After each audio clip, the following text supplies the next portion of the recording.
Echinodermata are just one phylum of many that inhabit our Earth's oceans. There are 5 main species of Echinodermata that are still alive. The 5 main types are starfish,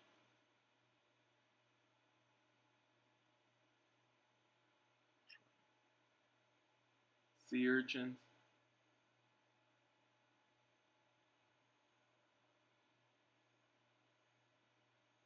sea cucumbers,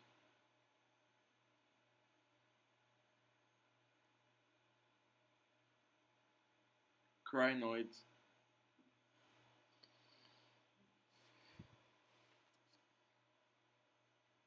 and brittle stars.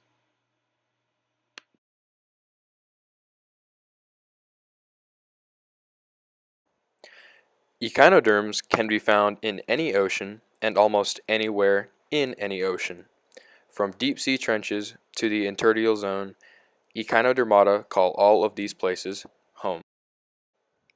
One of the most important things to know about Echinodermata is their signature water vascular system. Without this system, echinoderms would not be able to move, eat, breathe, or transfer waste properly.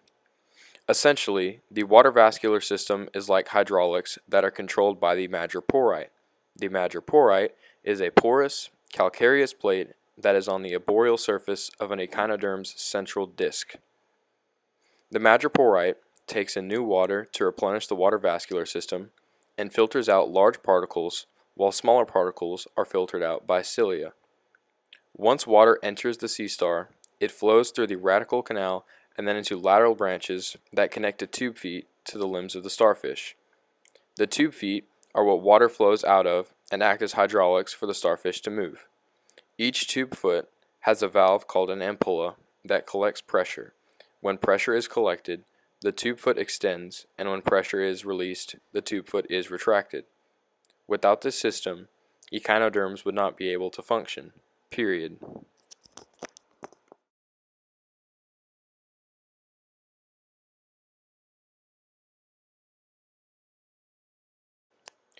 Echinodermata are eukaryotic, multicellular beings that are made up of basic animal cells. These cells form organs, which then form organ systems. All echinoderms have either similar or the same organ systems. The digestive systems of echinodermata are quite simple, consisting of a mouth, stomach, intestines, and anus. Some forms of sea stars can even push their stomachs out of their bodies and consume food externally if their prey is too large to fit in their mouth. As for a nervous system, echinodermata have no brains but do have nerves running from their mouth to each arm along their body. Their respiratory system does involve use of gills. However, echinoderms mainly use their water vascular system to filter in oxygen. The circulatory system of an echinoderm is also their water vascular system. Echinoderms do not have hearts, so the water vascular system pumps fluid around the body in what can most easily be described as an open circulatory type system. The excretory system of echinoderms does actually differ from species to species. For starfish and brittle stars, surprise surprise, the water vascular system is their excretory system, passing any waste through their tube feet. Sea cucumbers and crinoids, on the other hand, only use their tube feet to absorb nutrients.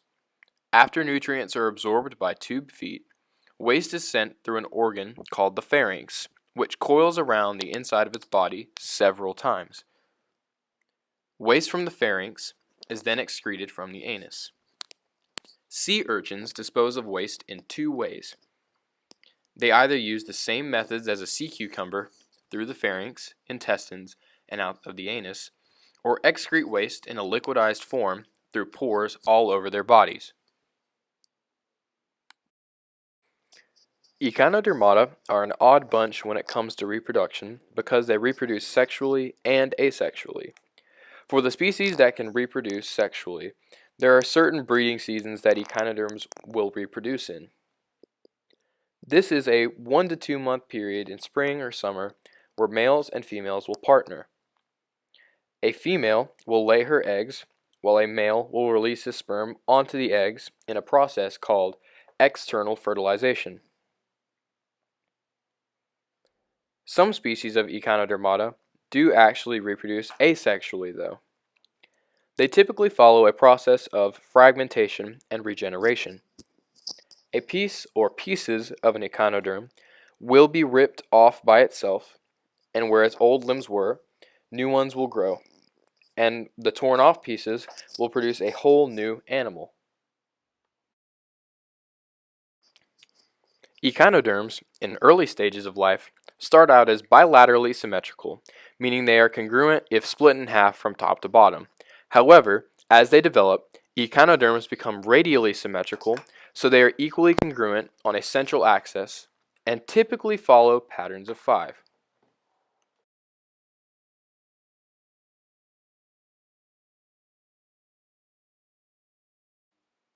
Echinoderms are carnivores.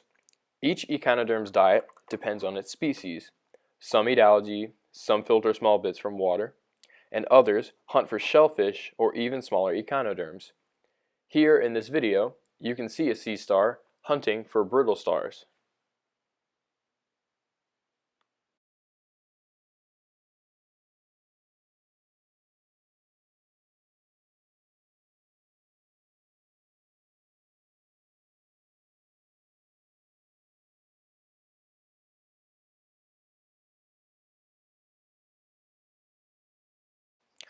Although echinoderms haven't changed very much over time, there are several adaptations that echinoderms possess. They have become adept with their habitats, so now echinoderms are better camouflaged than ever before.